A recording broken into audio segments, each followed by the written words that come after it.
Hello, everyone. Oh my god. Welcome to my podcast. Doesn't have a name yet. It'll have a name by the time this goes up, but I don't have a name for it yet because I'm just so excited to get ready and get started with this. I'm not even joking, I have work in 2 hours. Not even ready. I might just chill and do this instead today. But I'm super excited to start this journey and it's going to be so much fun. So let's just get into today's episode. So, today's episode is all going to be about happiness and health and how you can try to balance those two. We can talk about kind of which one takes priority as you're getting older because obviously I am getting older, right? I'm an adult this year, so it's kind of trying to find the balance between the two and how you can prioritize one without hurting yourself or other people, which I thought would be a really good topic to start with because being able to make this podcast and to be able to have the resources and the equipment, I'm really, really happy and grateful for. And I think that this is an amazing opportunity that's going to help me become more happy, but also I think, my friends, it'll kind of just spread around. I can bring people on, make them happy.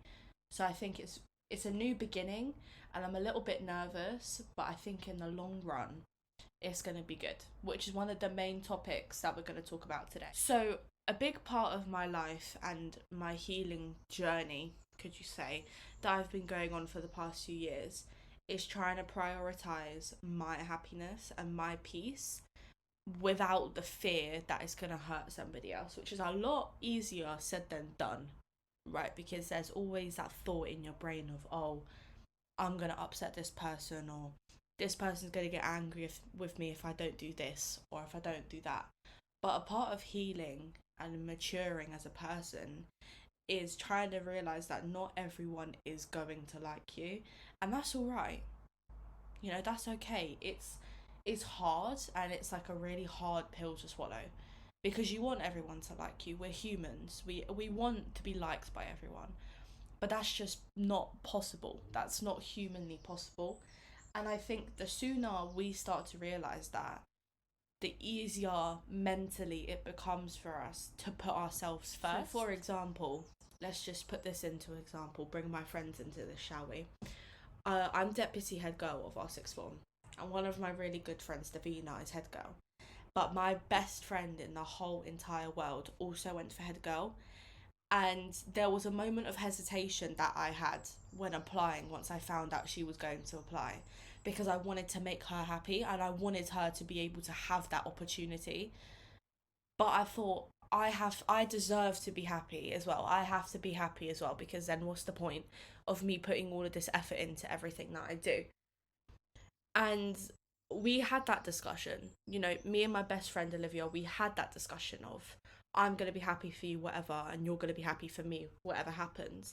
And I think once we had that conversation, it was so easy to move past the results of the whole deputy and head girl situation that was happening in my school, which I really think showed our maturity and how we are becoming adults. Because if you think about it, what we're in June of 2023, we go to university October of 2024. So we're not that far away from, moving on and being our own people and moving away from our families.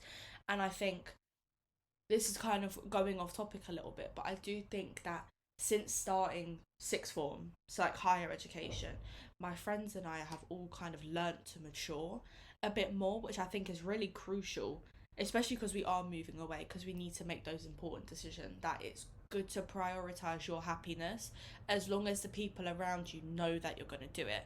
Because sometimes if you don't communicate with someone what you're going to do regarding a situation, that's where conflicts can kind of be created.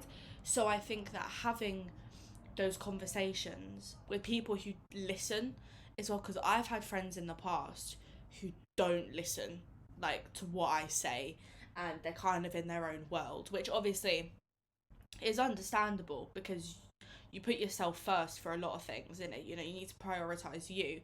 But I think if your friend's trying to communicate with you and you don't listen, it's not really the best. So I think now that I'm getting older, I've learned to have the people around me that are going to listen. And that is where putting my own happiness comes into place, because I surround myself with the best people.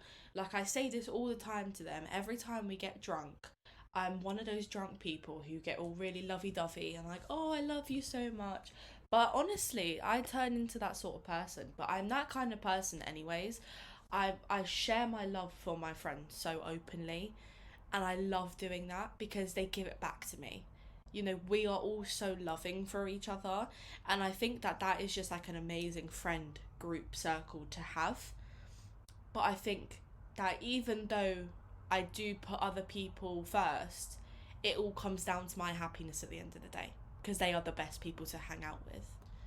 So, coming from that point of happiness, let's talk about things that can kind of help us prioritize our happiness, like high vibrational things that can help us prioritize our own happiness.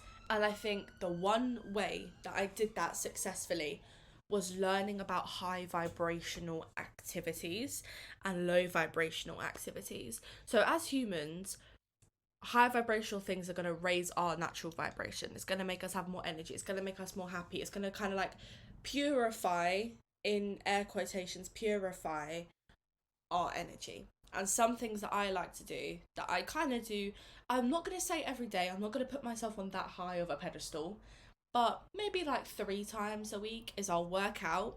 That's the big number one. I go to the gym with one of my really good friends, Ella. I drink lots of water, right? So I'm a love for Dr. Pepper. I love Dr. Pepper. But I'm trying to drink 3 liters of water a day. That's my goal. Sometimes I do meet that, don't get me wrong. Sometimes I'm like way off and I haven't had a drink of water the whole day. But it's okay. Water, exercise, I do yoga. I love yoga before going to bed. Oh my god. I'm a podcast girl, right? So I put a podcast on and I do yoga for like 15-20 minutes each day before I go to bed with some tea. That's my next point. Drinking and eating things that are good for you. Now, if you know me in real life, I'm not the fittest person. You can tell that I do eat junk, right? But recently, I've tried to start eating, my 5 day of fruits and vegetables, like 5 vegetables, 5 fruits. I've tried eating less carbs, but sometimes when you're sad, you just gotta cook yourself a whole garlic bread and eat it. I don't make the rules of this life, okay? So sometimes you gotta just eat some carbs. I work in a chicken restaurant, so I try to eat a lot of protein for the gains, you know what I mean? I'm trying to get those booty gains. But I think what you put into your body really counts as to what you're going to get out. Because I know this from experience, thinking back to COVID, when I used to eat crap every single day, I used to feel like crap every single day. And you can see how now that I'm drinking more water and I'm trying to eat more fruits and vegetables and I'm doing exercise, I'm doing yoga, it's definitely played an impact on my mental health in a good way. Like when I go to the gym, like sometimes I'll have a really, really tough day at school, like with deadlines at the moment, and I'll go to the gym and I'll just run half an hour, or I'll do legs, because then I don't have to focus on what is struggling in my brain, like what's stressing me out or what I've been struggling with. I can literally just work out and let it all go. Another high vibrational thing that I love to do, which I think is severely underrated, is dance. I can't dance like well. I can dance okay, but I can't dance super good. But one thing that me and my little brother love to do is I'll put on music in my room, like through a speaker, and he'll just come and he'll dance with me. And it's just fun.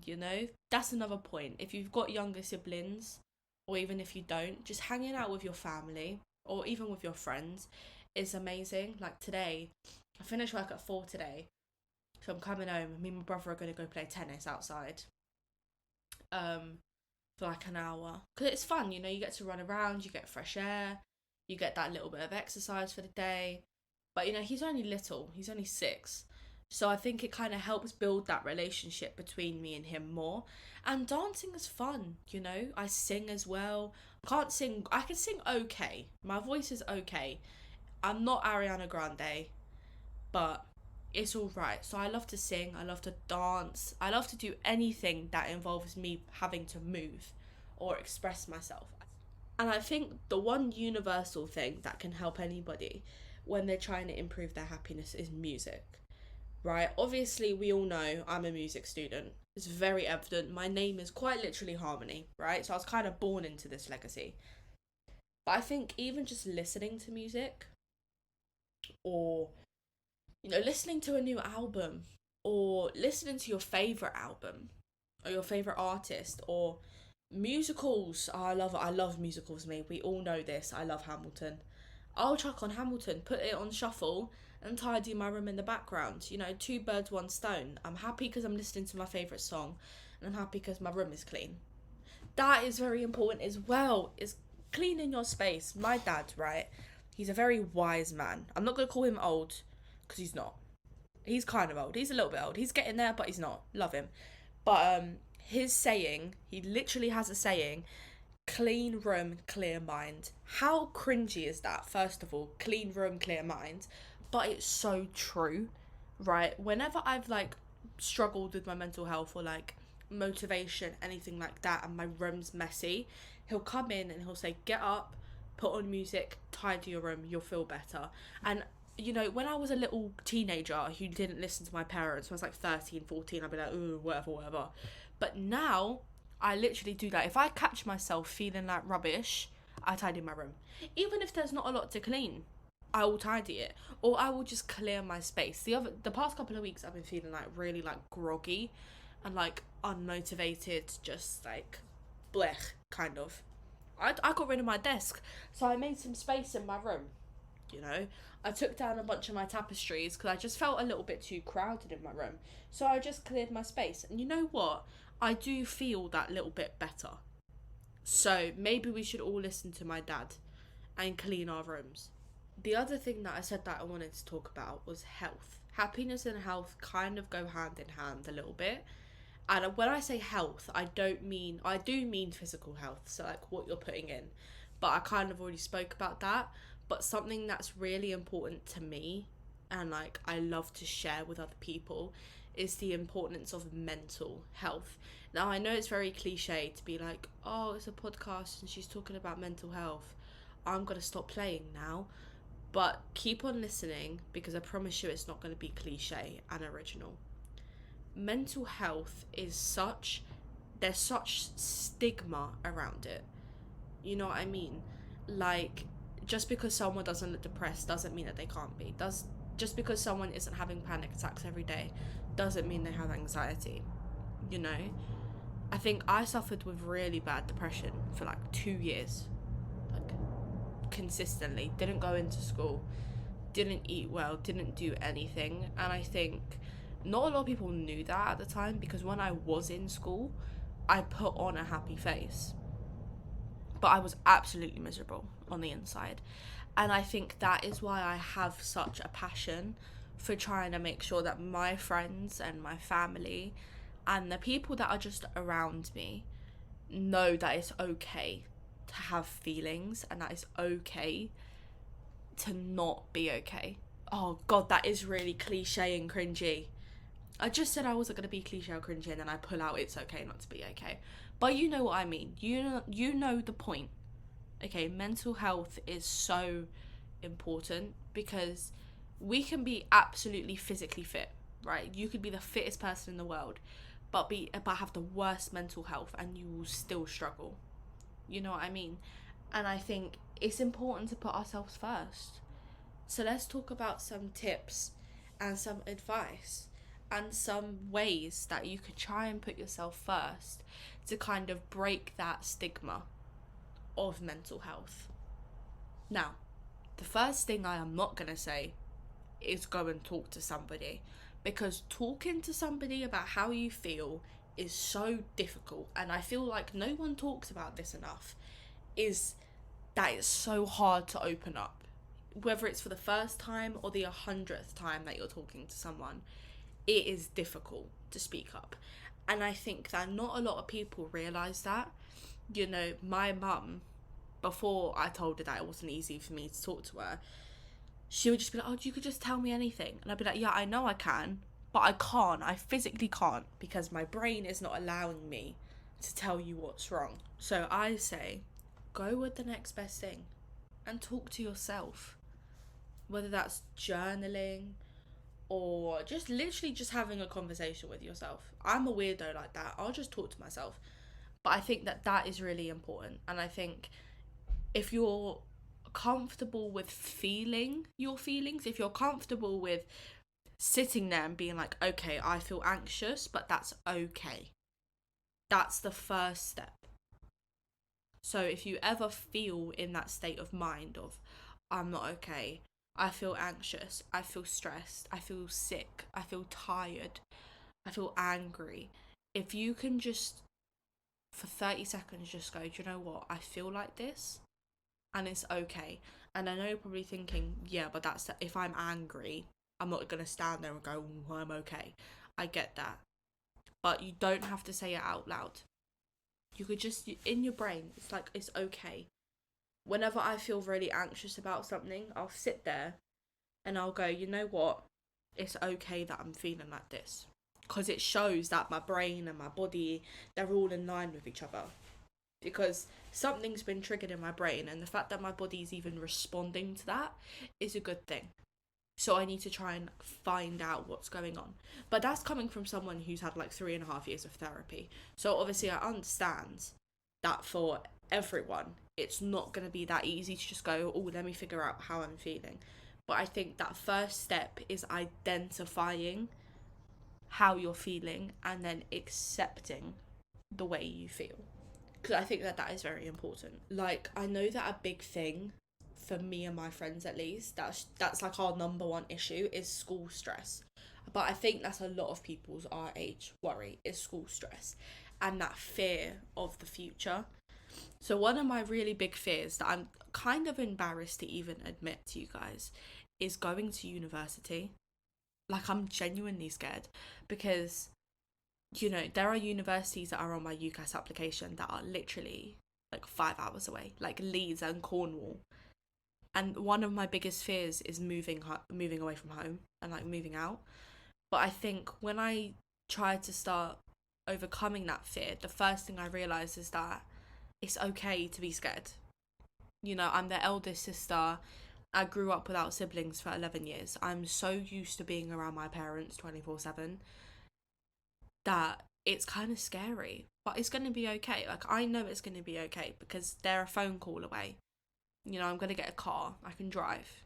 You know, there's so many different answers and solutions to all the questions and issues that I have.